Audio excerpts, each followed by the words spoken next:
नरक का मार्ग। रात भक्तमाल पढ़ते पढ़ते ना जाने कब नींद आ गई। कैसे कैसे महात्मा थे जिनके लिए भगवत प्रेम ही सब कुछ था, इसी में मग्न रहते थे। ऐसी भक्ति बड़ी तपस्या से मिलती है। क्या मैं वह तपस्या नहीं कर सकती? इस जीवन में और कौन सा सुख रखा है? आभूषणों से जिसे प्रेम हो जाने, यहाँ तो इनको देखकर आंखें फूटती हैं। धन दौलत पर जो प्राण देता हो वह जाने, यहाँ तो इसका नाम सुनकर ज्वर सा चढ़ जाता है। कल पगली सुशीला ने कितनी उमंगों से मेरा श्रृंगार किया था, कितने प्रेम से बालों में फूल गूंथे थे। कितना मना करती रही, ना मानी। आखिर वही हुआ जिसका मुझे भय था। जितनी देर उसके साथ हंसी थी, उससे कहीं ज़्यादा रोई। संसार में ऐसी भी कोई स्त्री है जिसका पति उसका श्रृंगार देखकर सिर से पांव तक जल उठे?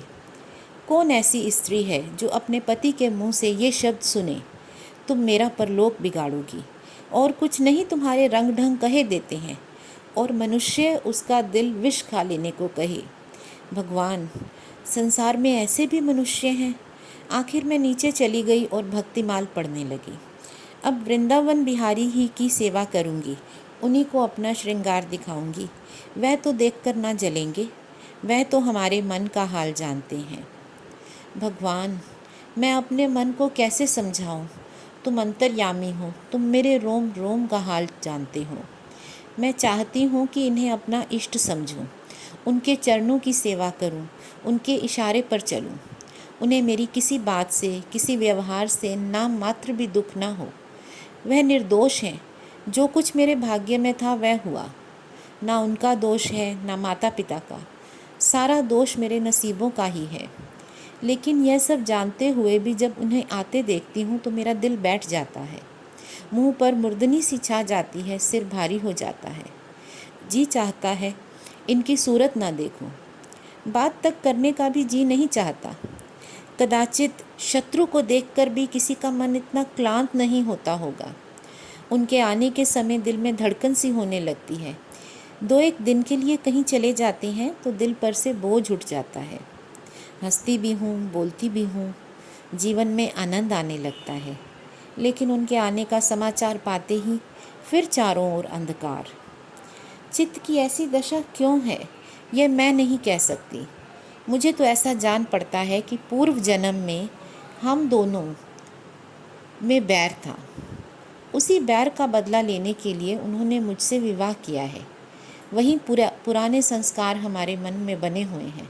नहीं तो वह मुझे देख देख कर क्यों जलते और मैं उनकी सूरत से क्यों घृणा करती। विवाह करने का यह मतलब तो नहीं हुआ करता मैं अपने घर कहीं इससे सुखी थी। कदाचित मैं जीवन पर्यंत अपने घर आनंद से रह सकती थी। लेकिन इस लोक प्रथा का बुरा हो जो अभागिन कन्याओं को किसी न किसी पुरुष के गले बांध देना अनिवार्य समझती हैं। वह क्या जानता है कि कितनी युवतियां उसके नाम को रो रही हैं, कितने अभिलाषाओं से लहराते हुए कोमल हृदय उसके पैरों तले रोंदे जा रहे हैं। युवती के लिए पति कैसी कैसी मधुर कल्पनाओं का स्रोत होता है।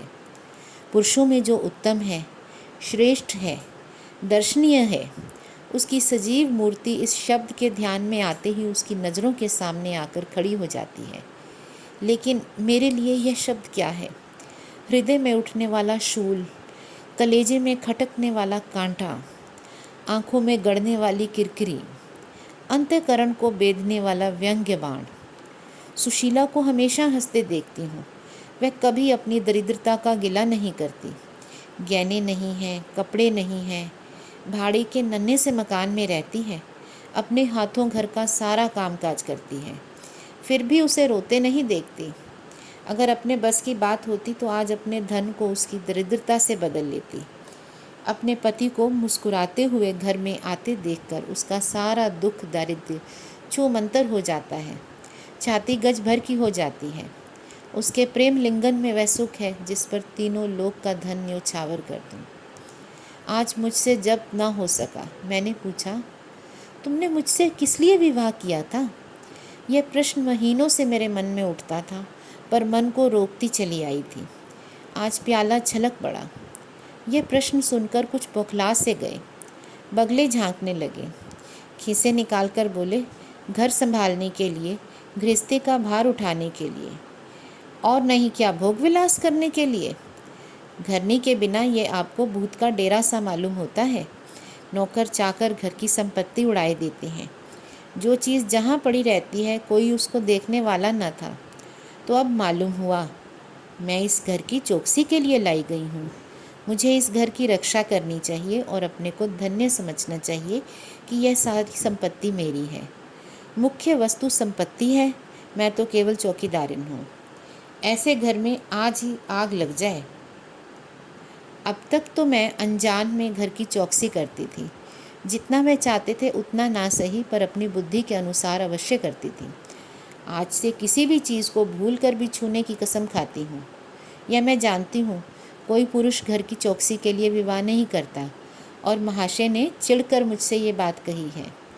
लेकिन सुशीला ठीक कहती है, इन्हें स्त्री के बिना घर सूना लगता होगा, इसीलिए जैसे पिंजड़े में चिड़िया को ना देखकर पिंजरा सूना लगता है। यह हम स्त्रियों का भाग्य। मालूम नहीं इन्हें मुझ पर इतना संदेह क्यों होता है। जब से नसीब इस घर में लाया है इन्हें बराबर संदेह मूलक कटाक्ष करते देखती हूँ। क्या कारण है? जरा बाल गुंथवा कर बैठी और ये होठ चबाने लगी। कहीं जाती आती नहीं, किसी से बोलती नहीं, फिर भी इतना संदेह। यह अपमान असह्य है। क्या मुझे अपनी आबरू प्यारी नहीं? क्या मुझे इतनी छिछोरी समझते हैं? इन्हें मुझ पर संदेह करते लज्जा भी नहीं आती। काना आदमी किसी को हंसते देखता है तो समझता है लोग मुझी पर हंस रहे हैं। शायद इन्हें भी यही वहम हो गया है कि मैं इन्हें चिढ़ाती हूँ। अपने अधिकार के बाहर से कोई काम कर बैठने से कदाचित हमारे चित्त की यही वृत्ति होती है। भिक्षुक राजा की गद्दी पर बैठकर चैन की नींद नहीं सो सकता। उसे अपने चारों ओर शत्रु दिखाई देंगे। मैं समझती हूँ सभी शादी करने वाले बुढ़ों का यही हाल है। आज सुशीला के कहने से मैं ठाकुर जी की झांकी देखने जा रही थी। अब यह साधारण बुद्धि का आदमी भी समझ सकता है कि फूहड़ बहू बनकर बाहर निकलना अपनी हंसी उड़ाना है। लेकिन आप इसी वक्त ना जाने कहाँ से टपक पड़े और मेरी ओर तिरस्कारपूर्ण नेत्रों से देखकर बोले, कहाँ की तैयारी है? मैंने कह दिया, जरा ठाकुर जी की झांकी देखने जाती हूँ। इतना सुनते ही त्योरियाँ चढ़ाकर बोले, तुम्हारे जाने की कोई ज़रूरत नहीं। जो अपने पति की सेवा नहीं कर सकती उसे देवताओं के दर्शन से पुण्य के बदले पाप होता है। मुझसे उड़ने चली हो? मैं औरतों की नस नस पहचानता हूँ। ऐसा क्रोध आया कि बस क्या कहूँ। उसी दम कपड़े बदल डाले और प्रण कर लिया, अब कभी दर्शन करने नहीं जाऊँगी। इस अविश्वास का भी कुछ ठिकाना है? ना जाने क्या सोचकर रुक गई। उनकी बात का जवाब तो यही था कि इसी क्षण घर से चल खड़ी हुई होती। फिर देखती मेरा क्या कर लेते। इन्हें मेरा उदास और विमन रहने पर आश्चर्य होता है। मुझे मन में कृतघ्न समझते हैं। अपनी समझ में इन्होंने मेरे से विवाह करके शायद मुझ पर एहसान किया है। इतनी बड़ी जायदाद और विशाल संपत्ति की स्वामिनी होकर मुझे फूले ना समाना चाहिए। आठों पहर इनका यशगान करते रहना चाहिए। मैं यह सब कुछ न करके उल्टे और मुंह लटकाए रहती हूँ। कभी कभी बेचारे पर दया आती है। यह नहीं समझते कि नारी जीवन में कोई ऐसी वस्तु भी है जिसे देखकर उसकी आँख में स्वर्ग भी नरक तुल्य हो जाता है। 3 दिन से बीमार हैं। डॉक्टर कहते हैं बचने की कोई आशा नहीं, निमोनिया हो गया है। पर मुझे ना जाने क्यों इसका गम नहीं है। मैं इनकी वज्र हृदय कभी न थी। ना जाने वह मेरी कोमलता कहाँ चली गई। किसी बीमार की सूरत देखकर मेरा हृदय करुणा से चंचल हो उठता था। मैं किसी का रोना नहीं सुन सकती थी। वही मैं हूँ कि आज 3 दिन से उन्हें बगल के कमरे में पड़े कराहते सुनती हूँ और एक बार भी उन्हें देखने ना गई। आंखों में आंसू का जिक्र ही क्या। मुझे ऐसा मालूम होता है इनसे मेरा कोई नाता ही नहीं। मुझे चाहे कोई पिचाचनी कहे, कोई कुल्टा, पर मुझे तो यह कहने में लेश मात्र भी संकोच नहीं है कि इनकी बीमारी ने मुझे एक प्रकार का ईर्ष्यामय आनंद आ रहा है। इन्होंने मुझे यहाँ कारावास दे रखा था। मैं इसे विवाह का पवित्र नाम नहीं देना चाहती। यह कारावास ही तो है। मैं इतनी उदार नहीं हूँ कि जिसने मुझे कैद में डाल रखा हो उसकी पूजा करूँ, जो मुझे लात से मारे उसके पैरों को चूमूं। मुझे तो मालूम हो रहा था ईश्वर इन्हें इस पाप का दंड दे रहे हैं। मैं निसंकोच होकर कहती हूँ कि मेरा इनसे विवाह नहीं हुआ है। स्त्री किसी भी गले बांध दिए जाने से ही उसकी विवाहिता नहीं हो जाती। वही संयोग विवाह का पद पा सकता है, जिससे कम से कम एक बार तो हृदय प्रेम से पुलकित हो जाए।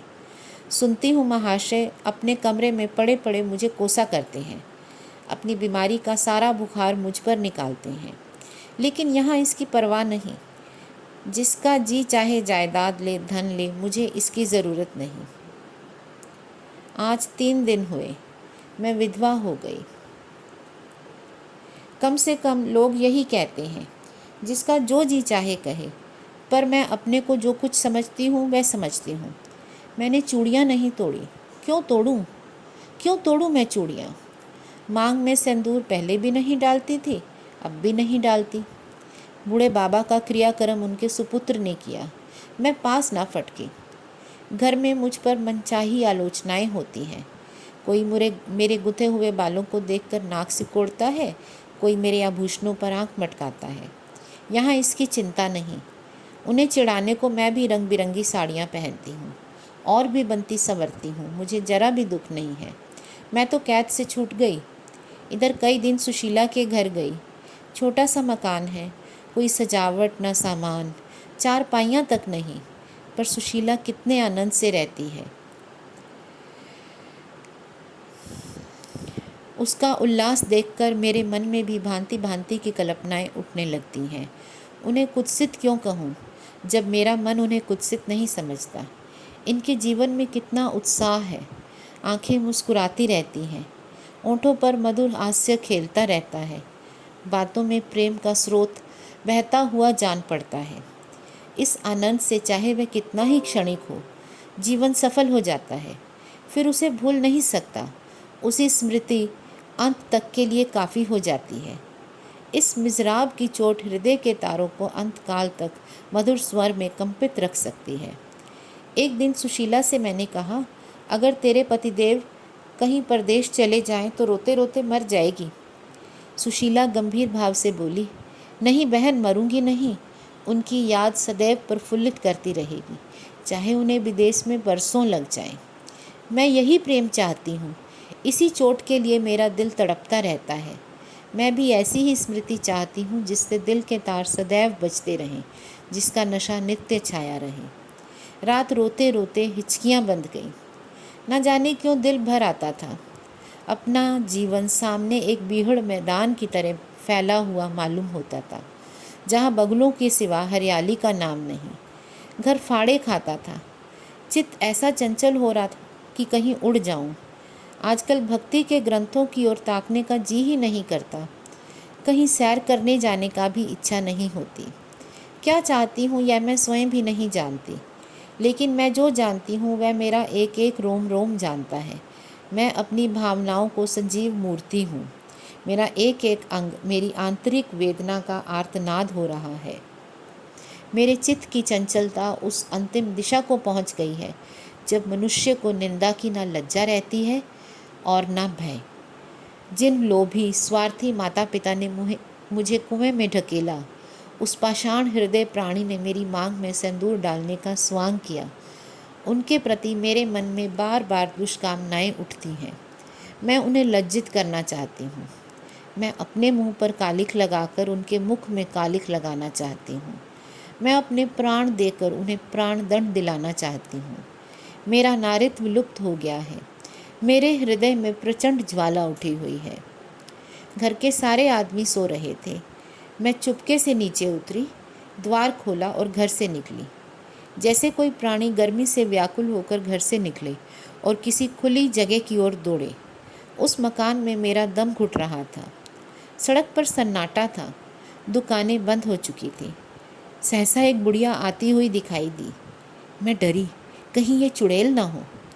बुढ़िया ने मेरे समीप आकर मुझे सिर से पांव तक देखा और बोली, किसकी राह देख रही हो? मैंने चिढ़कर कहा, मौत की। बुढ़िया ने कहा, तुम्हारे नसीबों में तो अभी जिंदगी के बड़े बड़े सुख भोगने लिखे हैं। अंधेरी रात गुजर गई, आसमान पर सुबह की रोशनी नज़र आ रही है।